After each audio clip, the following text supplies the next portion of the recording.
The Shadowlands story pulls together threads that started in Warcraft 3 and wove their way through many of our expansions.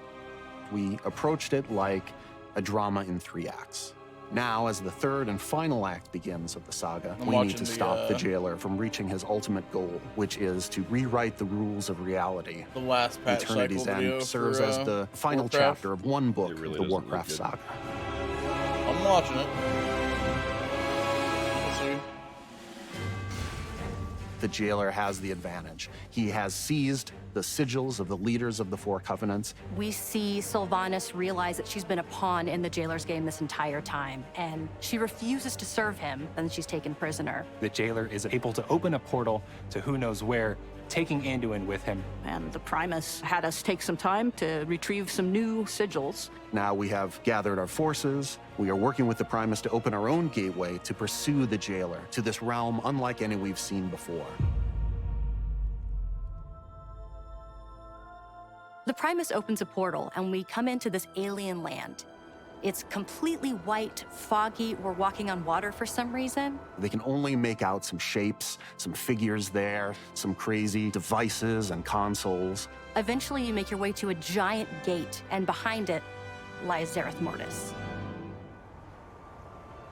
Zereth Mortis was created by the first ones, and it is intended to create afterlives. Think of it as being tucked away in the fabric of the Shadowlands itself. It's kind of the behind the scenes of these afterlives that we've journeyed to. It's the land where the progenitors, the first ones who created all of the realms of the Shadowlands, this is their workshop. They've created everything we've experienced in Azeroth and Shadowlands, and even realms we haven't discovered yet. These first ones built the universe as far as we know, but their intentions or methods are completely unknown. But of course, the jailer's presence here is disrupting this process, and we're working to push back against the jailer's forces and protect this place. I think the artists have done a fantastic job, and I know they did a lot of research, and they looked at a lot of real-life examples of very strange places in the real world. As a team, we were really trying to make this place as alien as possible, so we really wanted to make everything feel completely unique and completely different. Our trees here are floating, we have stones that are floating, we even have the massive Forge of Afterlives that is floating in the center of the zone. And true to its name, it's something that is kind of putting together a new afterlife to be sent out into the Shadowlands. We have this water all around you because water is really the catalyst for any kind of creation. It's actually unlike any other water that we've seen before. This is actually water that we can walk on. It almost creates like a threshold between Zereth Mortis and some other kind of more primordial space right below it. Everything you see in Zereth Mortis has a purpose, an intention behind it. For us, it was really important to find ways to convey that intention in the environment itself. And one of the ways in which we did it was through this duality between a lush and a dry biome.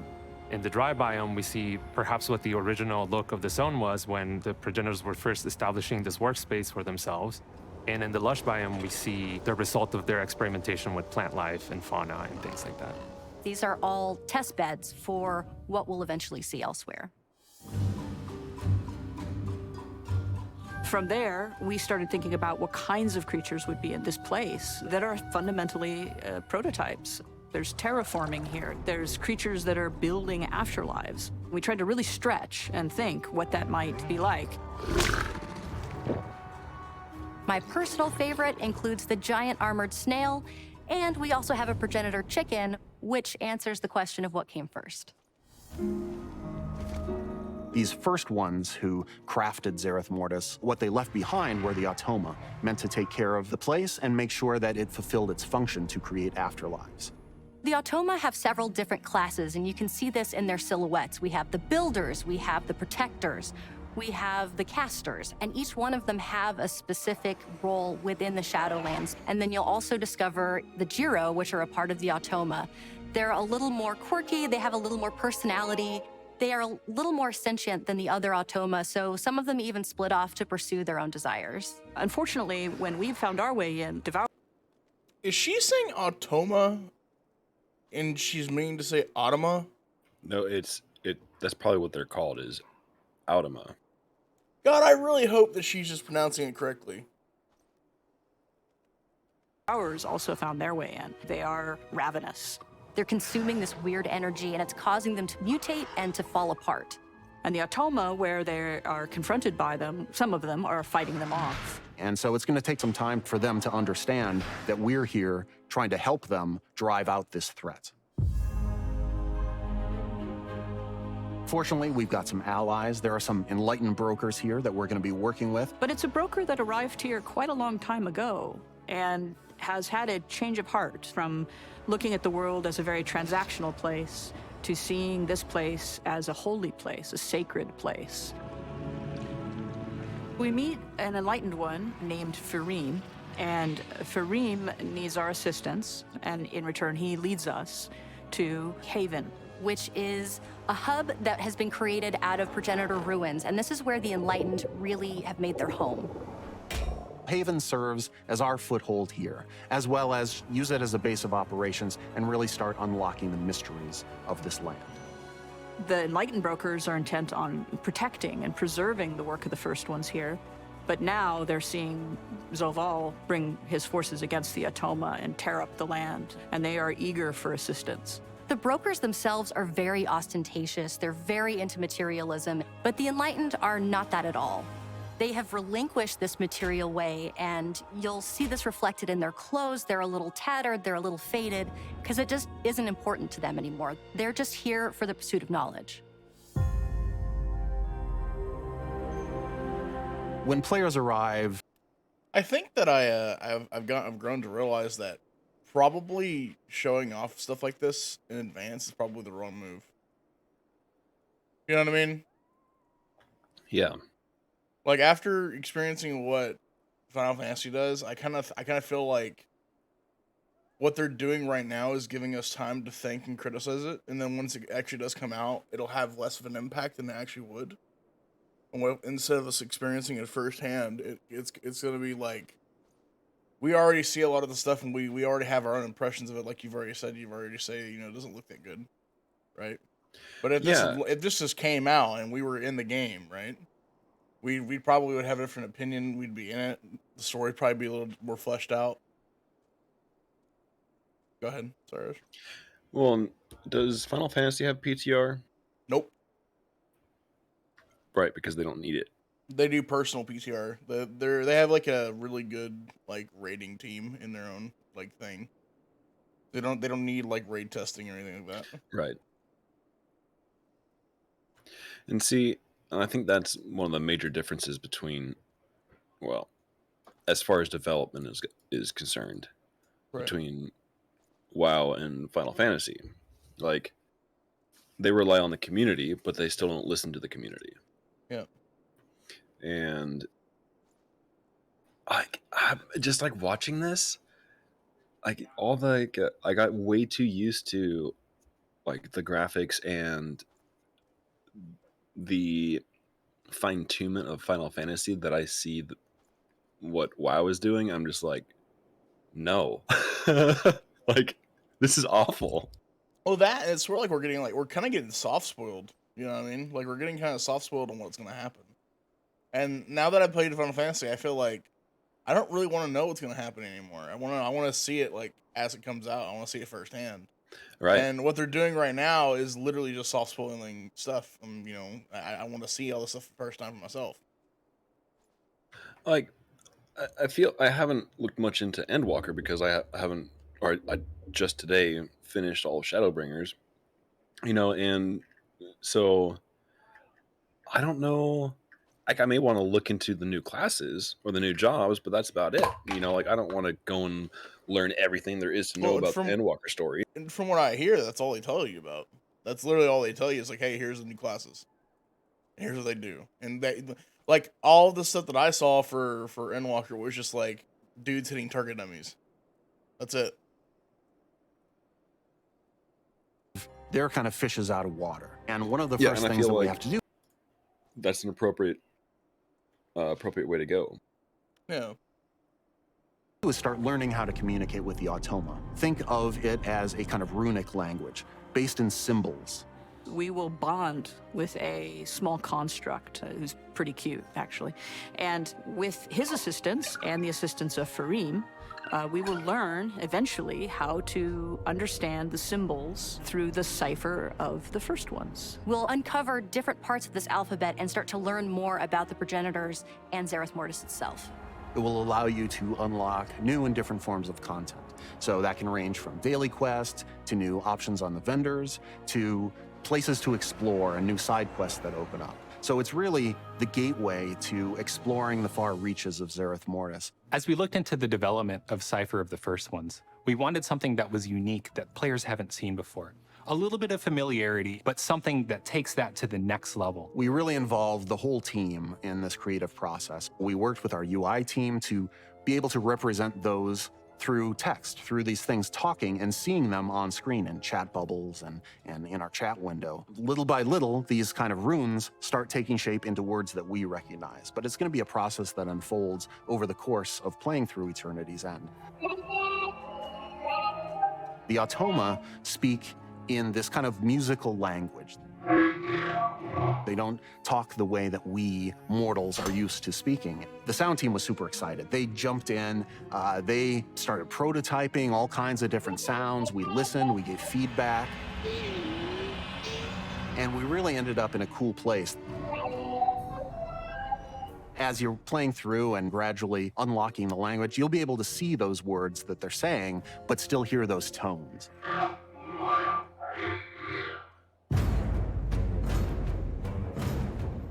The jailer's true goal has never really been to escape the Maw or to gain power. He's been focused on reaching this place called the Sepulchre, to go into this place of power and to really rewrite the rules of the universe. It's the raid, We'll learn right? that the jailer has breached the Sepulchre of the First Ones, and this becomes our new raid for Eternity's End.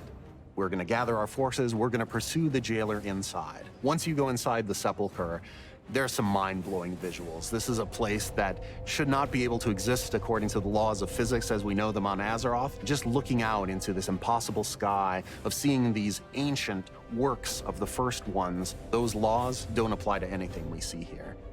Among the bosses that we're going to face in Sepulchre of the First Ones include the jailer's forces, maybe a dreadlord or two that you haven't tied up loose ends with.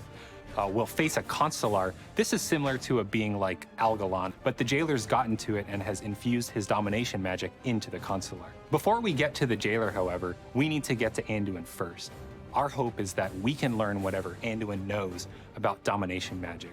We need to be able to resist it, or better yet, fight it. We know players have been waiting a long time for the return of tier sets, and as devs, we have too. It's a great blend of progenitor magic, golds, and metals, along with those class-defining silhouettes. Wolves for shamans, pointy things for rogues. It's going to look amazing. Our class and combat team was super excited to bring class sets back. This is something that felt really right for the story. We're in the final act of the Shadowlands saga. We're here literally on the brink at Eternity's End. And what better place to fully unleash the power of these classes? And I think players will really enjoy rogue the set looks sick. return of those class sets just as much as the team enjoyed You making really them. think so? Yeah, I actually like the I How actually do like you the make rogue set. something that is mystical Yeah, I and looked at all the magical tier sets, and I'm just like, incomprehensible and yet these are terrible. understandable? Well, hold I think on, we've let's- done a good hold on. job. It's going to look We have too. It's a great I blend guess I didn't see them well enough, but So here they all are. well, that's concept art. of Is this what they progenitor end up magic, being, though? golds, and Um, metals, Where's the along rogue with those one? class-defining I think silhouettes. they show them Yeah, there's the rogue right there. I think, let's see, 1, 2, 3, the fourth one back. Right here. No, go a little bit more. Waiting a long let it time for play. the return of tier sets, and as devs, we have too. It's a great That's 1, 2, 3, 4, 5. This Keep is going. the first. blend of progenitor magic, golds, and metals, The one in the middle right there. That looks like the priest one. Yeah, I kind of like that one. yeah, it looks pretty good. I don't know. I like all of the concept art. I love the aesthetic. If it is as shiny though, the problem I think is that along with those when it class-defining gets into the silhouettes. game, Wolves for shamans, pointy things think for they rogues. show a couple of It's them. going to look amazing. yeah, hold on. Our class and combat team was super excited to bring class sets back. This is something that felt Like this doesn't looks a little off, right? This doesn't look exactly like how I would expect. That might be like the raid finder or the normal version. I mean, hopefully, right? I mean, that's hopefully what it is. The one on the right. Hopefully, they're raid finder. I hope. Felt really right for the story. We're in the final act of the Shadowlands saga. We're here, literally on the brink at eternity. But I think this looks sick. I mean, I think that the palette behind the metal should be dark, like black almost. Like I like that aesthetic a lot. Don't know how I feel about them going into the lighter version because we've seen this all expansion, right? Right. This type of like armor, we've seen all expansion. It's not that impressive, but like I like the dark and the gold and like contrast. So that's where I'm at with that. I also like the face getting blacked out. It's kind of cool. You like the colors. The Colors of the armor. and I just hate that they're going like for daggers. They're going with these like shortened broadswords. Like they're still like those aren't daggers. Those are like broadswords that got cut in half and then resharpened. Reddy, if you can hear me, as if I can see your donation.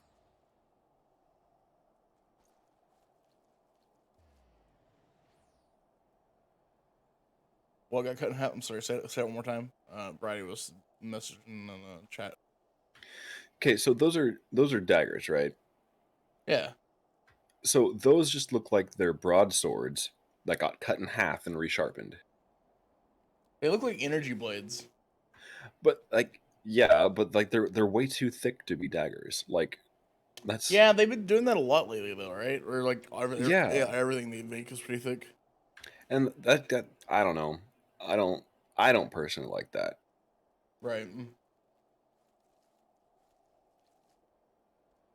Eternity end, and what better place to fully unleash the power of these. Yeah, but like that's the thing too is like the concept art looks so much better than the actual gear itself. Like That's supposed to be shaman, I think. I mean, maybe this is mythic. Like I would assume, like if they're gonna go for it, this is mythic set. Sure. Then if this is mythic, then that's wow, like that's crazy. But if this is like if they go all out for the mythic and they actually put like, see when I see this, what I think of is I see the white and the gloves and I think, oh, this is all moving, right? These whites Yeah. this white's all moving, right? This is all energy, right? This is moving, correct? Because that's what it Yeah. seems like to me. Like it's like energy armor. That's what I would think of, and I think that would look cool as fuck. But Eternity's end, Not and a what fan. better place to fully unleash the power of these classes? And I think players will It's not really very enjoy the impressive to return me. of those classes Yeah, just I as much agree. as the team enjoyed making them. How do you make something that is mystical and magical and incomprehensible and And yet then some of, like, understandable? I think we've done a good job. The mobs and ads that they show, they're very polygon. yeah, well, I mean, I think that's the aesthetic they're going for, right? Yeah, but to me that's just like a cheap way for them to get out of design. True. I think honestly, it's just like I said, this is the last chapter, which is what we Yeah. all predicted. We all predicted this is the last chapter that they're going to go Yeah. with 9.2. Instead of being a full expansion, they're just going to stop at 9.2, and they pretty much just confirmed it. So Oh yeah, yeah. Of finding that line. The team as a whole has been working so hard, and we are so excited to get this out for everyone. We're gonna get new mounts, new pets. A bit horrifying for me, but New exciting mounts for that you some can is buy the on the fact store. that, you know, storm mount. some of the spider mounts can now fly. Who needs flying spiders? But that's also going to be a cool thing for people. We have updates to professions, to soulbinds, to conduits. When I There's a heard new her say that, dancing I immediately thought minigame of in you. Darkmoon Fair. Yeah. I'm a story guy, so I'm super geeked about watching players kind of piece together those little lore tidbits. That's what excites me as well. I'm really looking forward to Season 3 of Mythic Plus. Tazavesh is getting split into 2 dungeons. If you're a raider, if you chase Keystone Master, if you're an achievement collector, there's something for everyone to do in this. Shadowlands is like the final chapter of one book of the Warcraft saga, and our team is already hard at work on the next stories to come. Can't talk about them quite yet, but when the time is right, we're going to be really excited to share them with you. Yeah, I don't know. I'm not too happy with it. Not too impressed, but good on them for giving some information out. Yeah.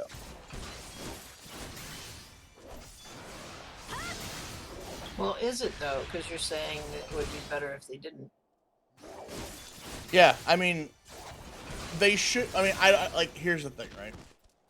I think that they shouldn't.